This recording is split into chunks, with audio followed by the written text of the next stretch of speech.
Oh, good morning, Senna. How are you? I am doing. I hope you are too. I am. Great. And nice to speak to you. First, let's start with your own reaction to this matter of the National Cathedral and the steps that have been taken by the president. Are they in order for you? Nothing about the cathedral has been in order for anybody. This is the greatest harm ever perpetrated on the people of this country. A person says he made a pledge, private pledge to God. Nobody was there. There was no pre-election commitment. And he says that I pledge to build a cathedral for God when I'm re-elected. Nobody was there. And then he started using state property, state resources. I recall when Kabila took the matter to the Supreme Court, the government then defended this action on the basis that there was going to be no public funds apart from seed money and the provision of a site for the cathedral. Now we've ended up spending already $97 million plus the possible compensation we will have to pay to persons whose property were destroyed to make way for the cathedral. The whole cathedral issue, from the site to those who were involved, constitute a crime scene. The president has a criminal conduct case to respond to. We are going to operate democratic responsibility and accountability. This president, Kufo-Addo, must not get away with the scam that he had perpetrated on Ghana. So I'm guessing nothing about what you read and what you've heard from your government Minister of State in charge of government communications surprise you. What I've heard from the government, you mean in terms of what Phyllis Ofosukwati put to the public domain?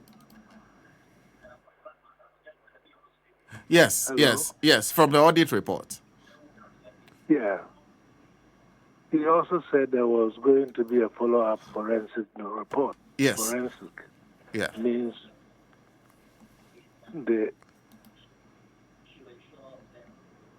aspects of the Deloitte and Touch audit, which are not in detail, will then be detailed by the forensic report. That's what I understand it to be. And I'm not surprised, because throughout the period of Okudzeto Ablakwa has been updating us about the rot that was going on with this cathedral construction. So I'm not surprised. The steps being taken by the president, one of them is the dissolution. It was done as at 1st May of the secretariat that was formed at the presidency. Then further steps are being taken to also dissolve the board of trustees, because it was set up in a manner where you have to take legal steps to do that. I think those measures are meant to stop the leakage of public funds into the corrupt pockets of the people associated with the cathedral issue. And you just highlighted also the forensic audit. You said President Kufo-Addo has a criminal conduct case to respond to. Yes. Look, when Pepra, Sipayanki, and Ibrahim Adam were convicted of causation of financial loss to the state. The law initially had included recklessness in the dissipation of public funds. Parliament then removed the element of recklessness. Afre reinstituted the concept of recklessness as another ambit for prosecuting these people. And that recklessness was defined in terms of the series of meetings that took place between the accused persons and the principal perpetrator, that is that lady in the U.S. Thereby, even the mere meeting was reinterpreted as conspiracy, which to me was a wrong law. But so far, the victims, and I call them victims, Pepra, Sipayanki, and Ibrahim Adam did not go for a review of the High Court decision. So the law stands. There is clear evidence of intention to cause financial loss to the state on the part of Kufo-Addo and all those people who are associated with it. Then there have been breaches of our national procurement law. Some of the contracts were of an international nature, and they should have gone to Parliament for ratification. They didn't do that. Then there is the lies being told by Oforiatta, taking money out of Parliament to finance this dream of Kufo-Addo without parliamentary approval. And when asked, he put it to a statement in the budget that says that you have a contingency fund. Say he didn't take it from the contingency fund, but he took it from the contingency vote. All these are cost-wallops. These people are criminals, and they should be made to pay for it. The discrepancies in the accounting system of the Cathedral is also ground for prosecution, because there was real intention. It was not even reckless action. It was just intentional. And in criminal law, all you have to prove is that the actions took place and they were actuated by malice.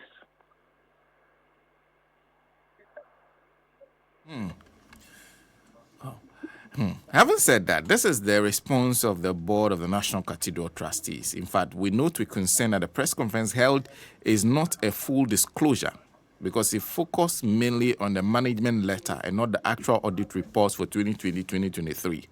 This is rather strange. The press conference was skewed towards queries in the management letter, totally disregarding the detailed responses of the board. The queries and the responses form the content of the management letter, which was in the possession of the minister. So they're saying that the story being told does not take into consideration the justification explanations that were given for some of the things that were raised in the report. What explanations do you need when there is a discrepancy between an amount paid to a contractor and the actual reported expenditure? These people are criminals, including all the priests, the clergy who were involved. They are all criminals. And they shouldn't get away with it.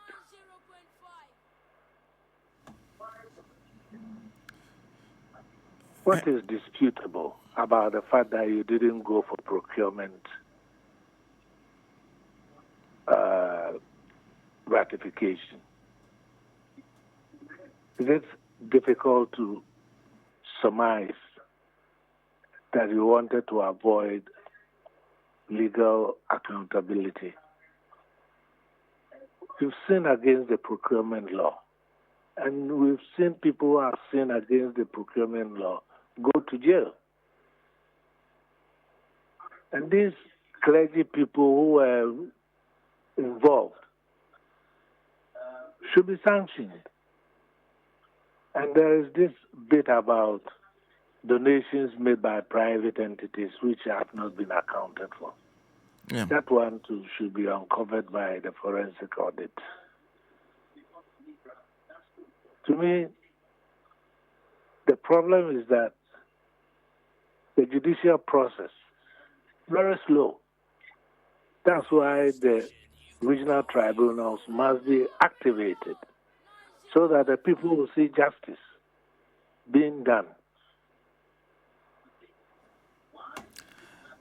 And I'll come to the matter of the tribunals, but talking about the board again, they are suggesting that there's ongoing investigations of OSP, NIB, and the president has they are not happy that the president has instructed the attorney general to take steps to dissolve the board without, as you were suggesting, but they are saying there's no evidence of any formal findings of wrongdoing. There's no evidence against anybody. Yes. Is that what they are saying? They are saying without any formal findings of wrongdoing. But that's what the forensic audit is going to reveal. And they feel that at least then the president should have waited for the forensic audit before dissolving the board. Why? Why should we continue to pay good money after bad? Are they not being selfish? Are these holy men or men from the devil himself? They want to go on dissipating public funds while waiting for what? An administrative process.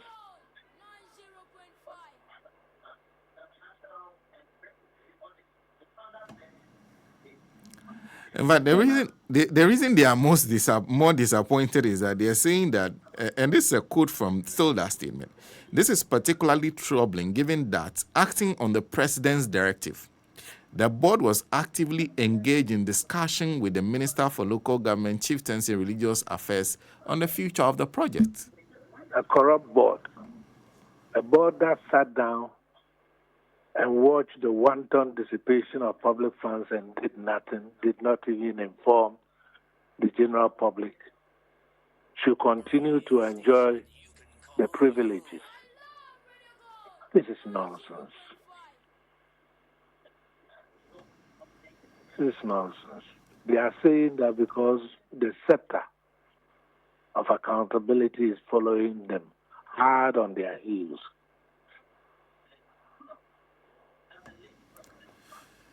Because of the things you said and your conviction that there's wrongdoing. In fact, you said the former president, a case of criminal conduct has to be brought against him for him to respond to. He said there's clear evidence of intention to cause financial loss to the state. I'm wondering how far you think the forensic audit should go, what it should cover. It should cover the whole financial management of the scheme. Who was paid what? For what reason? Did he fulfill the reasons for the contract and so on and so forth? All those are the details that should come out. But the fact of dissipation of funds is clear. It's clear in the form of the hole that has been dug for $97 million. In fact, part of the $97 million is an outstanding claim of $39 million by the contractors. But you have a contractual duty. That must be fulfilled. But, So it's part of your cost.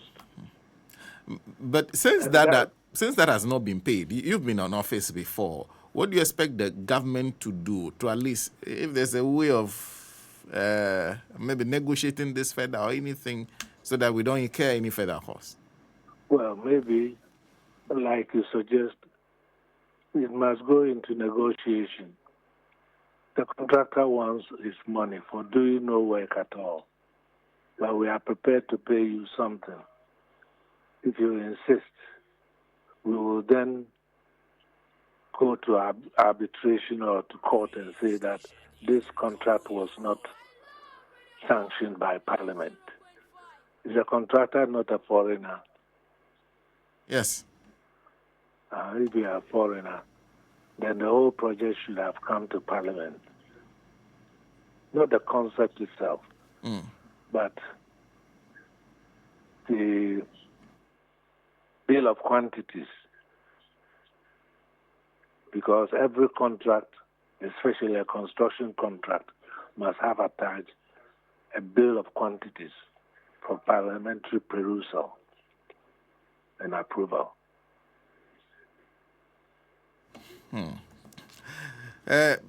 On this particular, because I have one more issue to raise with you before you leave us. But on this particular, this is how the board signs off on his statement.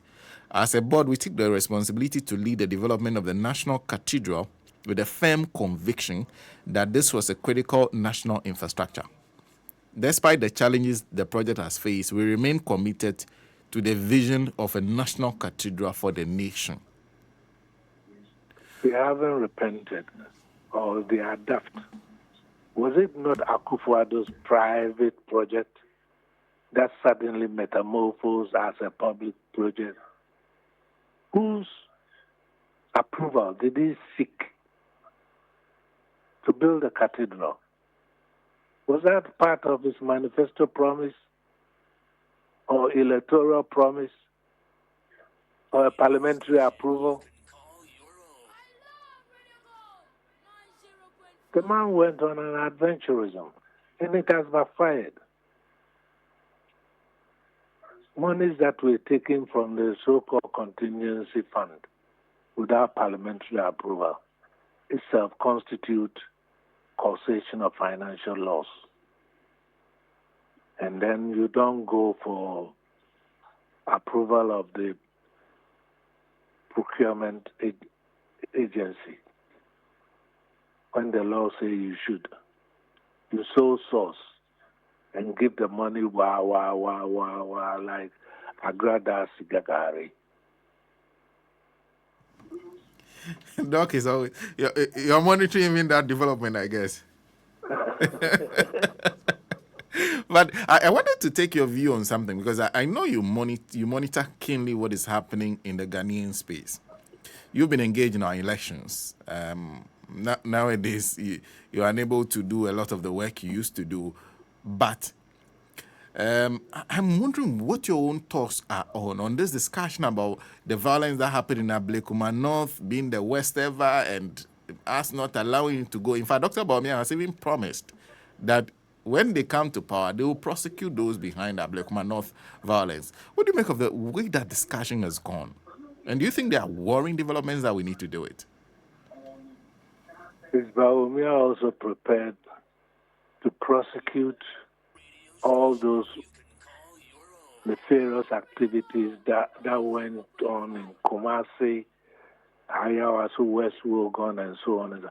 This flip-flopper must shut up. Nobody trusts him. He's a liar.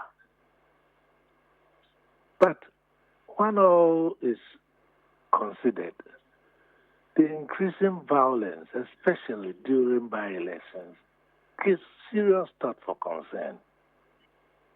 It is the responsibility of our security services, especially the police, to ensure that our elections are conducted under atmosphere of peace and order. We've made a law banning party vigilantes, but they exist in fact, and they disobey. The vigilante law, and nobody does anything. If we want accountability, it's not only for financial malfeasance, but for thuggery, wanton killings.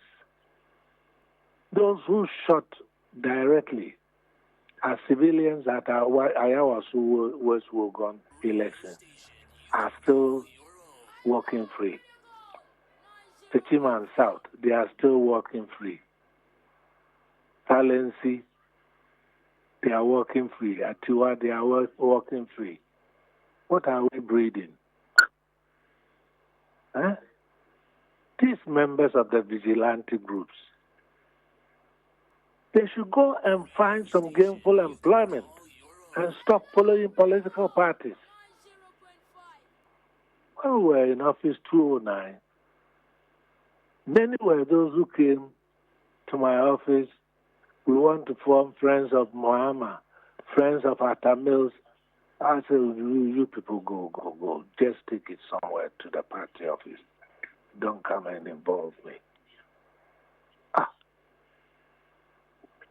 All kinds of factionalism characterizing political parties.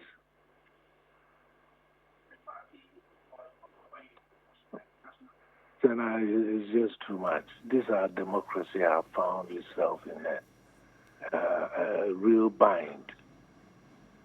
People behave with impunity because they are supporters of a political party. You find able and virile young men not going to do gainful work, but going to fight. And because they know that if their party is in power, they'll be left to go scot-free. Huh? Why can't the police be professional for once? And this is where I blame J.A. Kufo.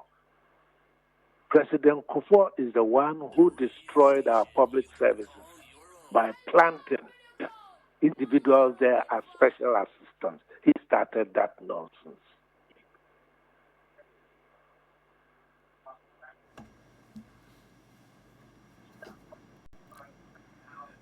But the fact that he started it did not mean that it should continue, should it? No, it shouldn't. But then, you see, there's something about building systems. If you are not careful, the system will grow wings of itself and come to enslave you. You build a system, you don't control it, it comes to control you. The vigilante sin, for instance, is controlling the actions of the politician. And it's like musical chairs.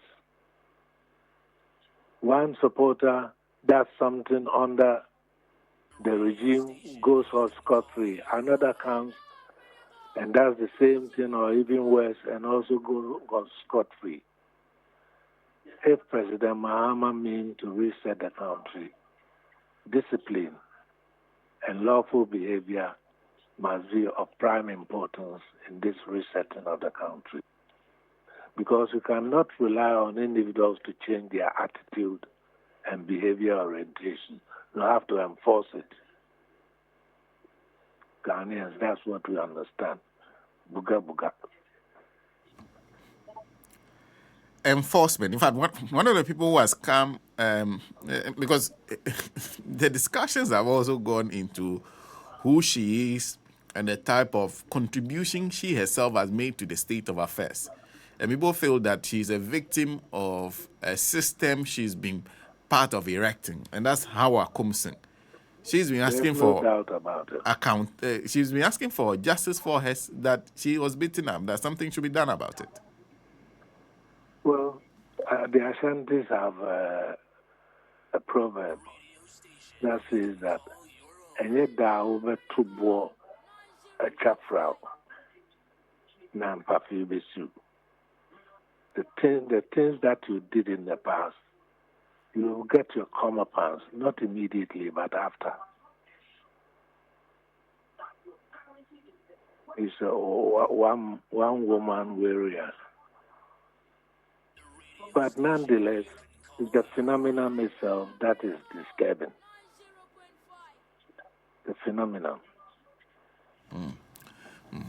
Doc, like I said, I'll conclude on this because I recall vividly my producer was just drawing my attention that he said I was supposed to get in touch with you on this, but it's a matter that's still in the public domain. The CJ's new venture, she's moved to the ECOWAS court, seeking the same thing, justice, that they should give her $10 million among other